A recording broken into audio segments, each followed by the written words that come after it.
Code editor interfaces try to increase the productivity of developers by providing shortcuts and easier access to common functionalities, reducing the work programmers must do in comparison to simpler editors like Notepad. In this user experience study, we explored to what extent VS Code succeeded in assisting novice users during code editing and foraging. Participants were not expert users of the tool and were asked to complete a range of real-world tasks. VS Code sells itself as a lightweight but powerful source code editor, but its features include traditional IDE functionality. It offers a plethora of personalization options and extensions, aiming for a highly productive source code editing.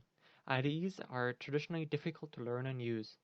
Its extensive documentation and range of instructional videos already indicate that the user interface is not very intuitive. Many bars in different orientations, multi-level visible and hidden menus located all over the window, and through hovering and right clicks may swamp the user. We estimated that it would take over 3 minutes to read all buttons and menus in the welcome page alone. All participants either struggled to use or locate some features, and many described frustration at being unable to find menus or options. For example, the task of finding the correct settings was rated 3.8 out of 5 in difficulty on average. Half of the participants took longer than 30 seconds to find the Preferences menu, despite there being 4 different ways to access this menu. Functionalities relating to the editing of code received the most positive feedback, with participants praising the IntelliSense features.